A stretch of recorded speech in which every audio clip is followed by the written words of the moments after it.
This is Theriault Media. In this episode, we'll dive into one of the most innovative follow-up strategies for real estate investors, the rejection letter method, and start turning no's into yeses. You'll learn from a successful investor who used this technique to close 55 deals in just 18 months. But that's not all. We'll also be joined by a very special guest, Kansas City Chief and Super Bowl champion Matt Bushman, who will share his inspiring journey from the football field to real estate investing. Matt will also share insights into his philanthropic work and how he's making a difference in the lives of less fortunate youth. So get ready to learn, be inspired, and take your investing game to the next level. Hey, strap in. It's time for the Epic Real Estate Investing Show. We'll be your guides as we navigate the housing market, the landscape of creative financing strategies, and everything you need to swap that office chair for a beach chair. If you're looking for some one-on-one help, meet us at reiace.com. Let's go, let's go, let's go, let's go, let's go. Let's go. Hey, I just finished up the masterclass on the art of the follow-up using creative financing strategies. And it's already been a game changer for all of those that attended. And one of the follow-up strategies that I covered was inspired by my private client, Josh Miller.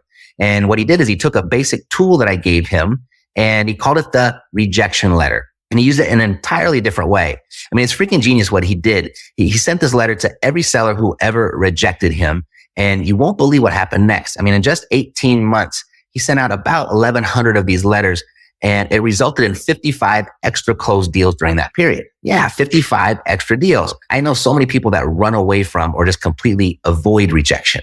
But Josh used it as fuel. He used it as an opportunity because here's what we know. 80% of all sales require at least 5 follow-up touches after that initial meeting. But most people, they give up after just 2. So understanding that like Josh, that creates a significant opportunity for you. It's easy to beat your competition and dominate your market when all you have to do is just stay in touch with your leads. And sending out these letters is just another way to stay in touch. So this letter, it's the 3-option letter of intent that I use to build my entire portfolio without ever needing a bank. But Josh, he modified it a bit into really a 2-option letter of intent. So Josh's version, it works like this. You see, option 1 is the low ball all cash offer, which is pretty self-explanatory. Then option 2 is a retail priced offer, but it's seller financed, which is essentially the middle ground. But option 3, now this is where the magic comes in. Option 3 is where you tell the seller to choose their price and you'll introduce them to your real estate agent. Now you might be wondering why this option is magic. Well, it's all about positioning. You see, by giving the seller the choice to name their price, you're indirectly showing them how unrealistic they're willing to be. And the only way that they have a shot at that price is by going with a real estate agent option.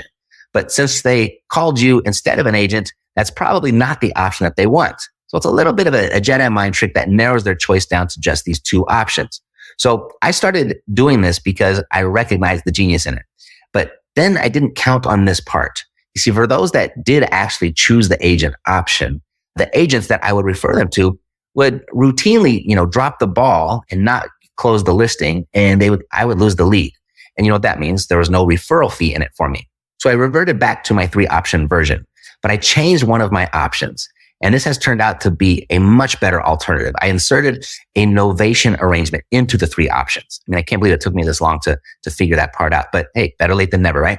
So here's how it works. Option 1 is still the same. That's the low ball all cash offer for those who want to sell quickly. Then there's option 2. This is a bit different though. It's still a cash offer, but now the seller has to wait 60 to 90 business days to get their proceeds. And then there's option 3, which is essentially the same as the previous option 2, close to retail, but seller financed. But here's the real game changer. You see, with option 2, I'm able to take the seller's property out to the open market and hire the real estate agent myself.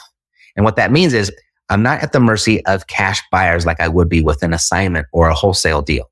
Plus, I'm in charge of the whole thing, and I don't have to rely on the agent to get the listing first. So now I'm the captain of the ship for all 3 options.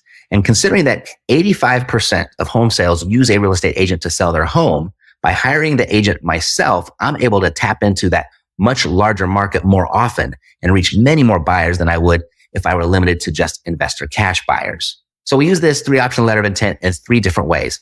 As a direct mail piece is the first way. I mean, did you know that the average home seller receives 12 direct mail pieces from real estate investors each month? So that's a lot of competition. So by using this 3-option letter of intent in a unique and visually compelling way, we're able to stand out from the crowd and really just to get that phone ring. And then we use it as a negotiating piece, a visual negotiating tool, so that the seller can just get a good grasp on what we're presenting. And then we use it as a follow-up tool, like how I just walked you through. But no matter how we use it, the objective is always the same. The objective is just to get the phone to ring. It's to get the seller to call us back. So here, let me show you what this looks like graphically. So you've got this axis. The vertical line here represents the price that we pay, and the horizontal line represents the time of which we take to pay it. Got it? Now, if we were to graph that 3-option letter of intent that I'm using now, it would look something like this. So option 1, it's the lowball all cash offer, which means we pay less, but we pay it quickly. So 55, 60% is typically what we do of the ARV, and we close fast. So this is where wholesalers operate. Now, option 2, this is now my novation offer, where I offer a little bit more money, 65 to 75% of the ARV, and we just take a little longer to pay it, 60 to 90 business days. And a big shout out to Eric Brewer for this tip. It's really changed the game over here for us. And then option 3, the seller financed offer, where we can offer 75 to 100% of ARV, and in some cases even higher, but we just take much longer to pay it. We pay it out over time. So the vertical axis, it represents price. We've got high, we've got low, very simple. Every seller understands this part. But the horizontal line represents how long that we take to pay that price. You know, as real estate investors, we purchase properties in one of 2 ways, by either the seller's price in our terms or our price in the seller's terms. As long as we can control just one of those, the price or the terms, we can always make a deal for ourselves. So, I mean, I can pay you, Mr. Seller, now if you'd like, if you agree to my price, or I'd be happy to pay your price, Mr. Seller, if you could take some money now and the rest later. And later can be defined in almost an infinite number of ways. You see, you're only limited by your own creativity and the number of financing terms that you have available in your brain. You know, terms like seller finance, subject to, moratorium, deferment, balloon, wrap, lease, novation, interest, escalating interest, amortization, augmented amortization, subordination, substitution, payoff incentives, performance guarantees, equity sharing, equity protection. I mean, that was another tip that Eric gave me. Totally ingenious. So by using the 3-option letter of intent as a follow-up tool, what it does is it opens you up to all of the possibilities that you see right here. Not once has a seller ever called me and said, hey, I'll take option 3.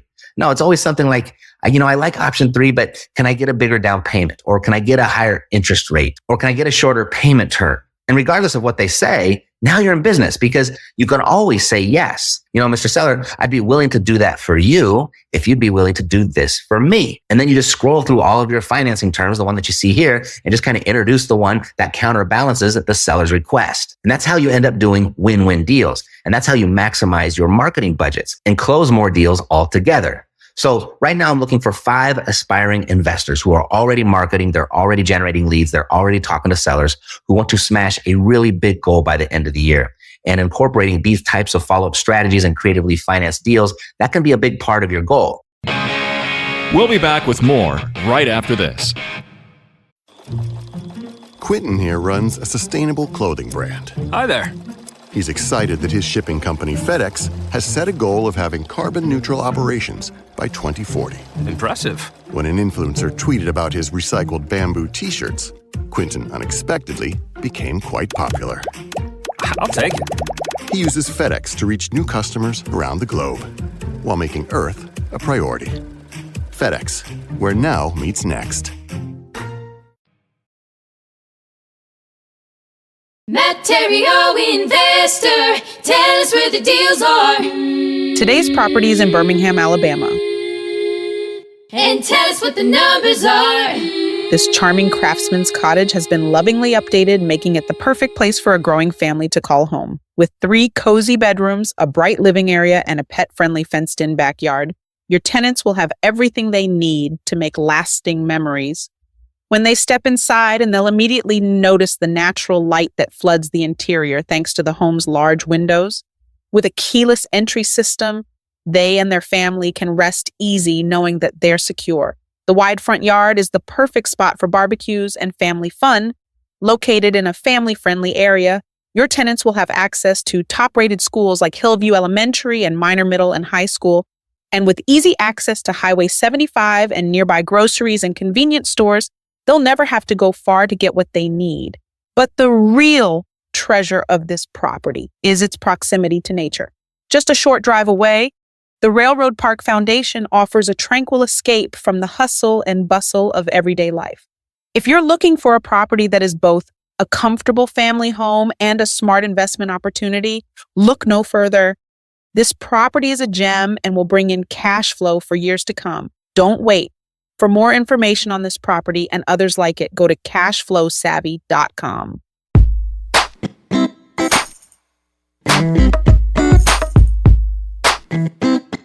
Ever hear someone say, I have too much money? Me neither. Let's get you some more.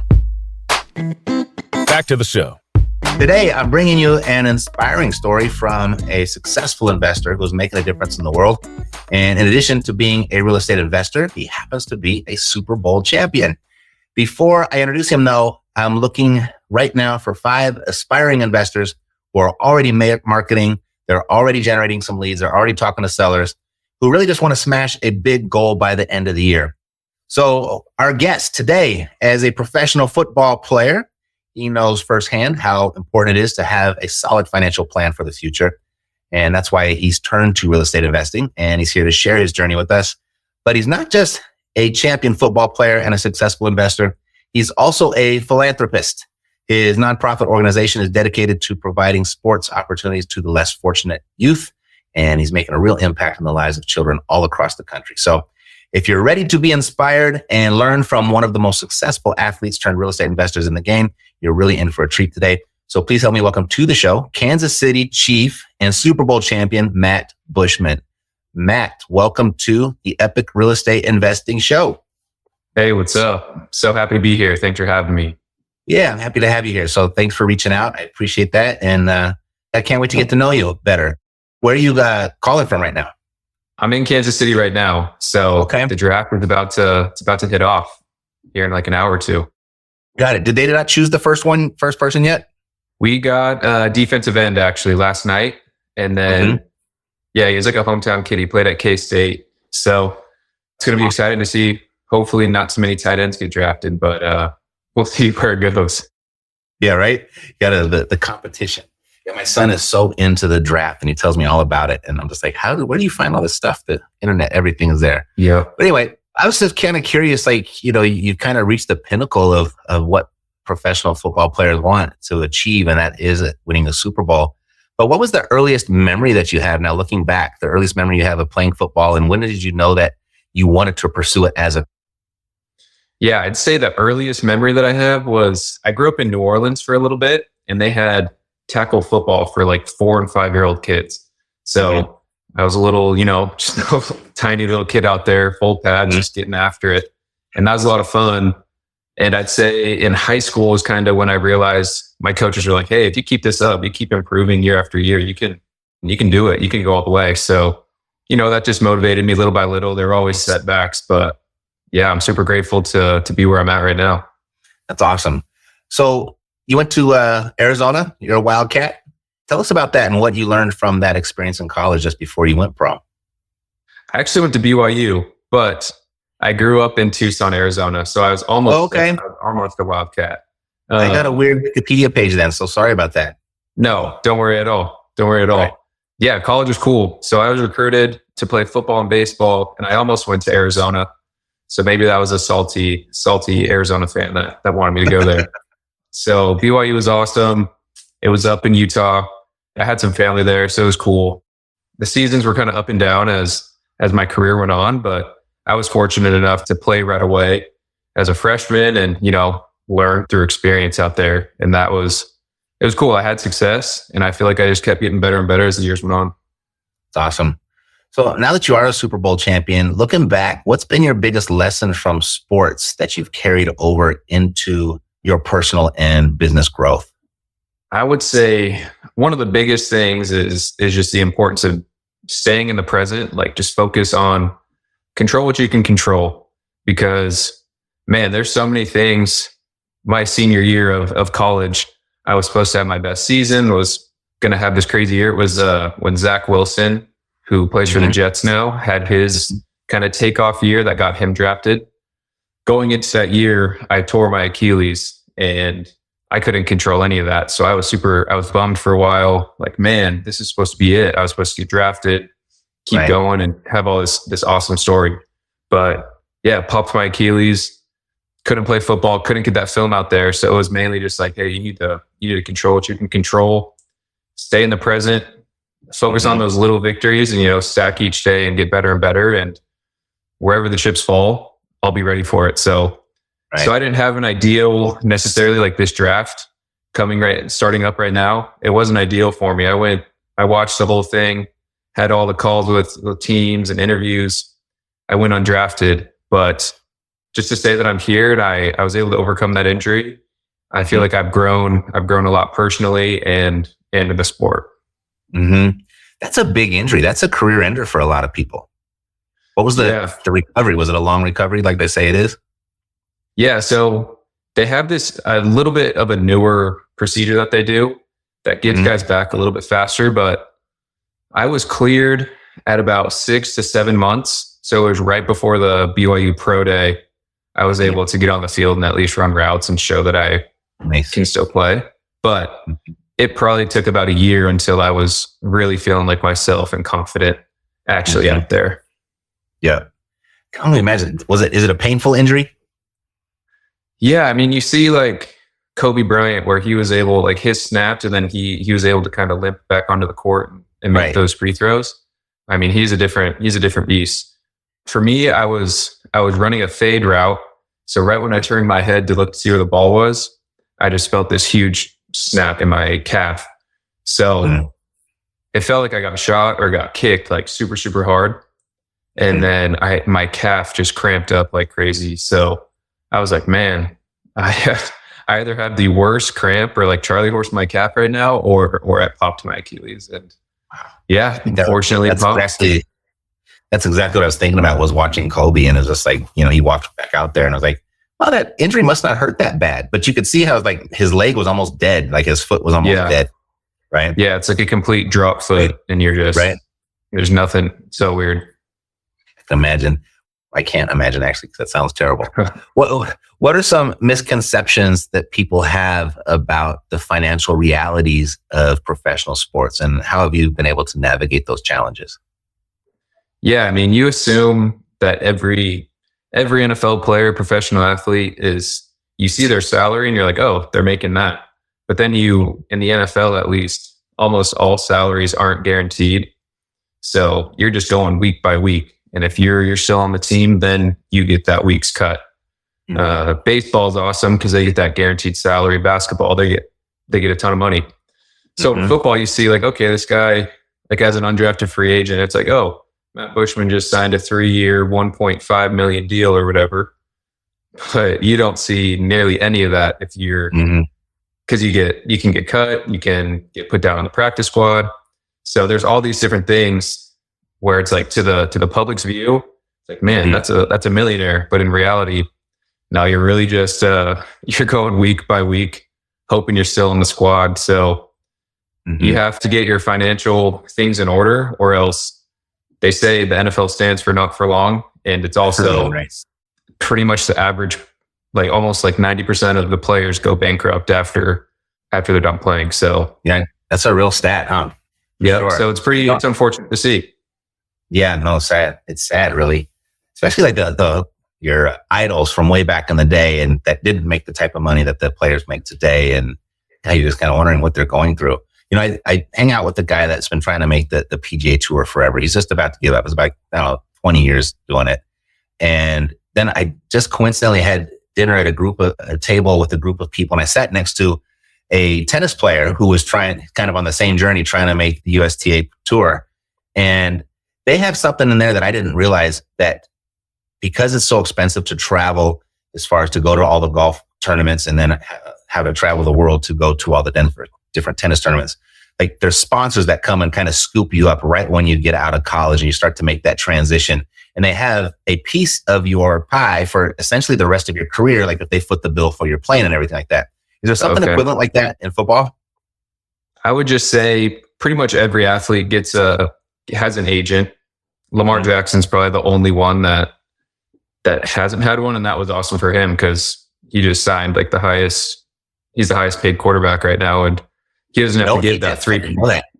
Yeah. So he doesn't have to give a percentage, but almost I think every other player pays about 3% to your agent. So there's a piece of that. If you sign a big deal, you're giving them a big chunk.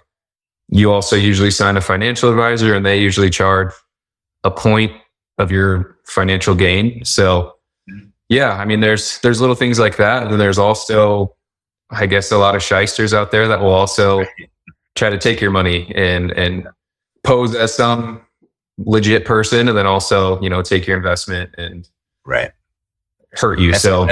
That's every industry. Yeah, it's everywhere. Super. So, you're just a couple years in the NFL, right? Just 2-3 years. All right. Yep. So based on what you sent to me, it was like, okay, so how did you get so smart and realize that you had to take advantage of your opportunity to start investing for your future right away? And what made you choose real estate? Yeah, I would say probably my junior or senior year of college, I was able to meet some cool people. There's a lot of like tech startups and successful people that are in like door-to-door sales in the Utah area. So I was able to meet a couple of those like VPs, and he was a BYU fan, and we kind of had like a little mastermind type thing where he kind of told his story and then just gave us advice on where we need to start out and how to do things. So he was talking a lot about real estate. He's an avid book reader, and he had a library in his house, and he was like, okay, if you come to my house, read this book and give me a little book report, you can have any book in my library for as long as you want. So I thought that was super cool. The first book that I read was Rich Dad Poor Dad. And the more that I listen to real estate podcasts, like so many people say that's their biggest influence as a real estate related book or business related book.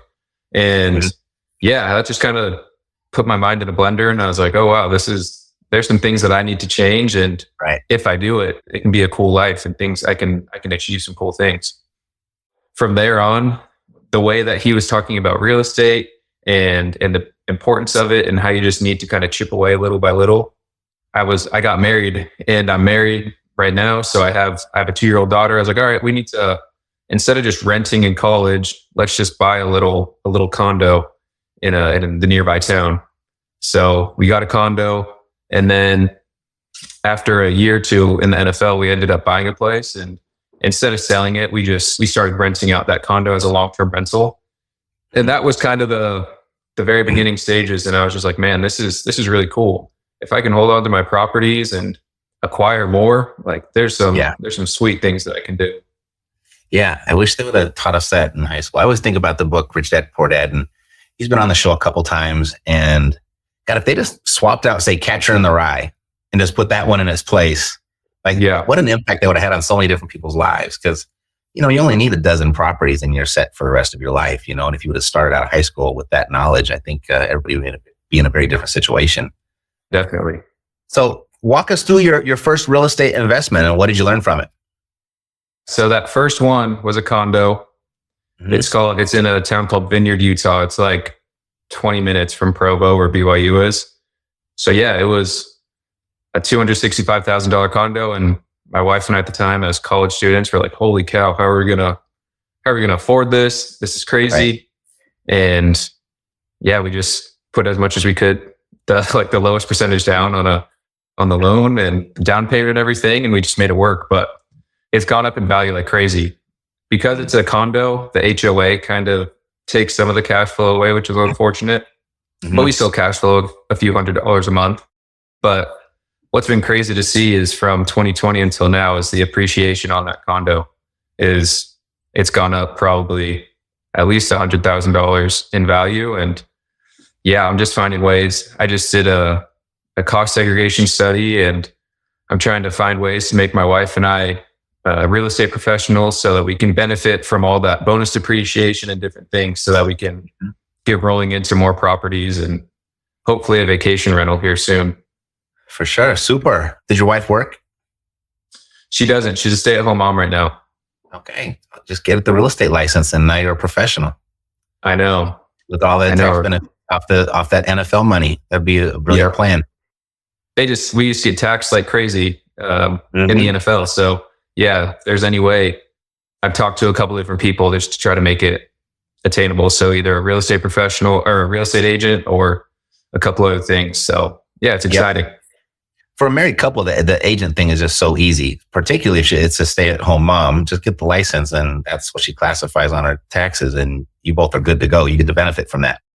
Sweet. So tell us about your investment strategy today and what are you looking for right now? How are you going about finding profitable deals? And what does that process look like for you right now?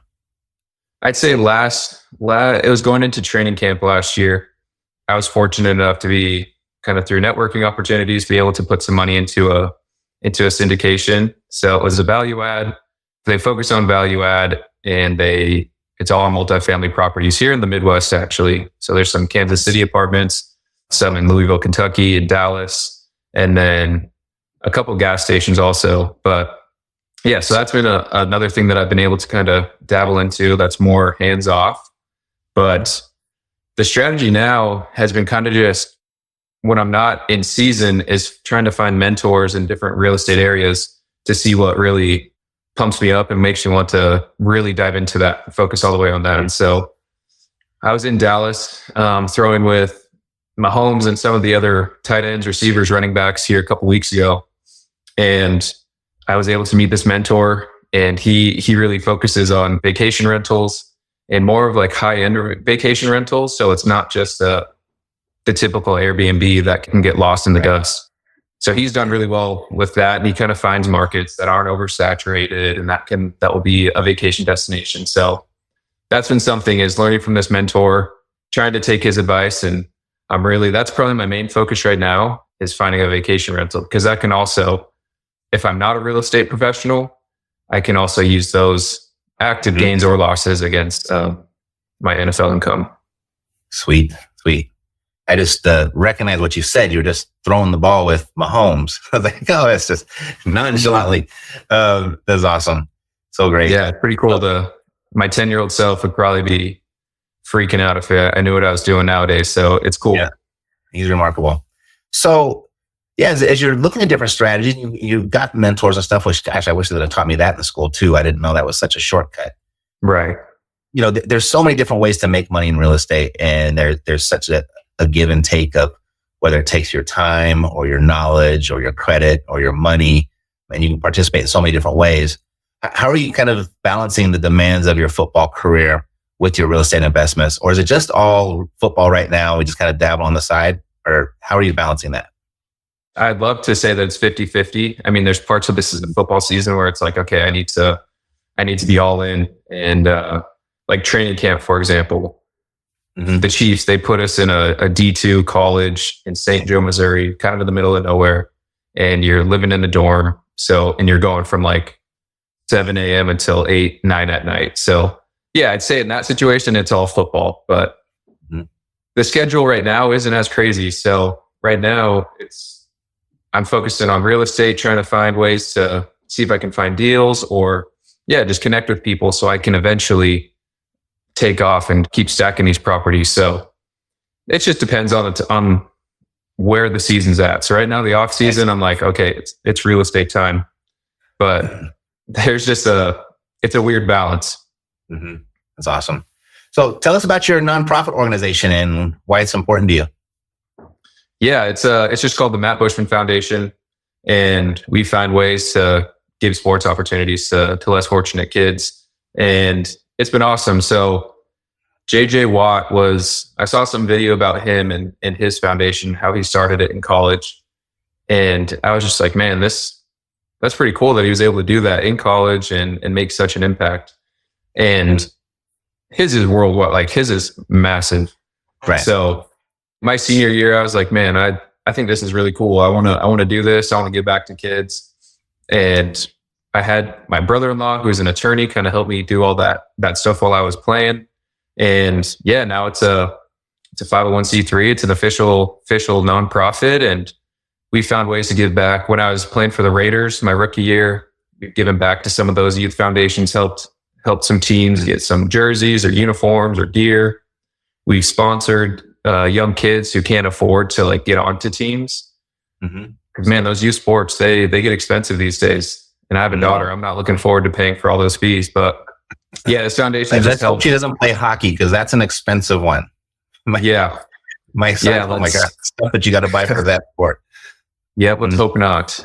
I don't know much about hockey, so I don't know anything other than what I had to pay for. Yeah, so there's a lot of kids out there that can't afford those fees, and just learning and seeing where we can give back. It's been super cool. And I was able to host about a month ago a little football camp in Utah back by BYU. And that was awesome, just to let these kids rub shoulders with college and NFL players and show them that it's possible. So it's fun to, dedicate time to them too. Awesome. Yeah, evidence of success goes a long way in people's belief. And if they get to associate with that, I can see how that have a big impact. So let me just ask you this. You might have already answered at the beginning. Maybe it's the same answer. But, interacting with the kids and like that, and you have your pep talks and your motivational speeches probably, and you give them advice. What's kind of the most common advice that you pass down to the kids? Some of that advice is kind of what I said, is about like control what you can control. Don't worry so much about what everyone's thinking of you. Because a lot of times when you're a kid or in middle school, when everyone's so, they're like, I don't know, we're just not very confident in ourselves. You realize that that's literally everyone. And even at this age, there's people that are so insecure. And right. It's all thinking about like, oh, well, this person has this, or I don't have that. And if you just focus on yourself and try to be better, try to do what you got to do to improve every day, you'll look back and be like, man, I'm way more confident. I'm not worrying so much about what others think. So those are just little things where I'm like, man, why did I worry so much about if this is cool or if I fit in? So I just try to tell some of the kids that, like, because I know they're going through it, because we all go through it. Yep. And how old are you, Matt? I'm 27.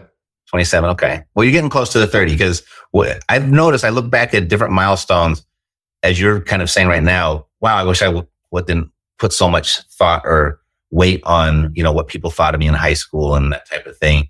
And then once you hit 30, you kind of look like, oh, look what I did in my 20s. I was such a goofball. And then you hit your 40s, you're like, okay, now I finally think I know a little something about life. I was just fooling myself all through my 30s. And then now when I hit 50, I was like, you know what? I should have trusted my gut much more often in life, because my gut was always right. And if you just kind of focus on that, but you kind of hit these moments where you have these different life lessons, Right. I really appreciate you reaching out to me. If someone wanted to get in touch with you, what would be the best way for them to do that? I'd say I'm most active just on Instagram. If you just look Matt Bushman, look up that. Yeah, that's me. So, well, let's stay in touch and let's do this again and keep us up to date with your progress. Sound good? Yes, it'd be awesome. Hopefully next time I have a lot more properties and we can talk way more about that. Totally. And if you need any help, I'm always here to help you too. No, I appreciate it. Thanks so much. You bet. You have a good one. Thanks, Matt. Thanks for sitting tight while we pay our light bill. We'll be back right after this. Mainstream media is ripping us apart. This is news to bring us together and make some money in the process. Good news for property owners. The housing market correction that was expected to cool off home prices has lost steam, according to an article in Fortune magazine. Updated home price forecasts suggest that the national housing market will continue to see modest gains throughout the year. According to CoreLogic, national home prices have just hit bottom, marking the end of a year-long slump. This news comes as a relief for many who have been worried about the state of the housing market. Some experts predict that home prices will begin to rise again in the coming months, while others are predicting a further downturn. What they all seem to agree on, however, the long-term forecast for real estate investments is very positive. In other housing market news, it looks like the spring season is shaping up to be a strong one for sellers. The New York Times reports that there is a shortage of homes for sale in many markets, leading to bidding wars and rising prices again.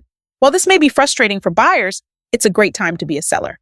And in sports, the NFL draft picks have been announced.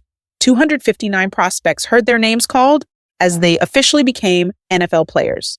It started last Thursday night when the Carolina Panthers selected Alabama quarterback Bryce Young with the number 1 pick. The 2021 Heisman Trophy winner will join a rebuilding team with first-year head coach Frank Reich, who previously led the Indianapolis Colts. And finally, in golf news, Tony Finau has won the Mexico Open and overcame tough competition to come out on top, delighting his fans and solidifying his status as a top golfer. Congratulations to Tony Finau on his impressive win. And that's it for the epic news. It's not a passing fad, it's the future of money. What happened this week in cryptocurrency? It's an exciting time to be a crypto enthusiast, with new developments and innovations happening every day. Here are some of the latest stories that have caught our attention. First up, Bitcoin use cases are seeing explosive growth as more and more people trust in the power of machines. From mining to trading, Bitcoin is proving to be a game changer in the world of finance. And with more businesses and individuals adopting this technology, it's clear that Bitcoin is here to stay. Second, Bitcoin has set a new record of daily transactions, with more people than ever before using this cryptocurrency for their financial needs. And coincidentally, or not coincidentally, on the same day, the U.S. government quietly engineered a bank buyout, further highlighting the growing importance of digital currencies in today's world. But it's not just Bitcoin that's making waves in the crypto world. Sotheby's, the prestigious auction house, has announced the launch of its on-chain secondary NFT marketplace. This is a major development for the NFT market, as it brings more legitimacy and accessibility to this growing industry. Overall, it's clear that cryptocurrency is changing the game when it comes to finance and investment. With new use cases, record-breaking transactions, and major players getting involved, it's an exciting time to be a part of this world. And that wraps up the Epic Show. If you found this episode valuable, who else do you know that might too? There's a really good chance you know someone else who would. And when their name comes to mind, please share it with them and ask them to click the subscribe button when they get here, and I'll take great care of them. God loves you, and so do I. Health, peace, blessings, and success to you. I'm Matt Theriault, living the dream. Yeah, we got the cash flow. You didn't know, homeboy, we got the cash flow.